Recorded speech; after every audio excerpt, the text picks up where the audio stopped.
Punjab assembly का बड़ा मार्का तहरीक इंसाफ के नाम रहा।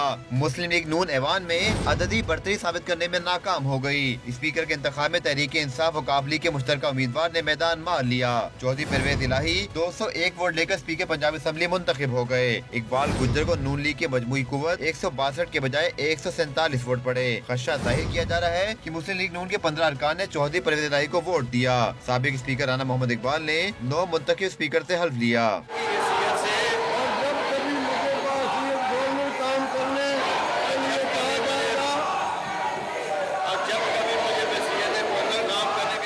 चौधरी परवेज इलाही के स्पीकर मुंतखब होने पर असम्बली हाथे में मिठाई तकसीम की गई। ओहदा संभालने के बाद चौधरी परवेज इलाही ने कहा कि उनकी कोशिश होगी कि ऐवान को मुनसिफाना और ईमानदारी से आगे लेकर चलें। हमारी ये कोशिश होगी कि इस हाउस को मुनसिफाना तरीके से, आसान तरीके से, ईमानदारी से और मुसावी सलूक निभाते हुए हम इस कारकर्दगी और ऐवान की कार्रवाई को आगे बढ़ाने में इंशाअल्लाह कोई कमी नहीं छोड़ेंगे।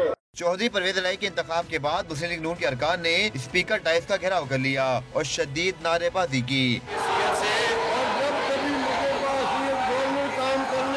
जिस पर 9 मुंतखब स्पीकर का कहना था कि ऐवान शोर शराबे के लिए नहीं बल्कि कानून साजी के लिए है।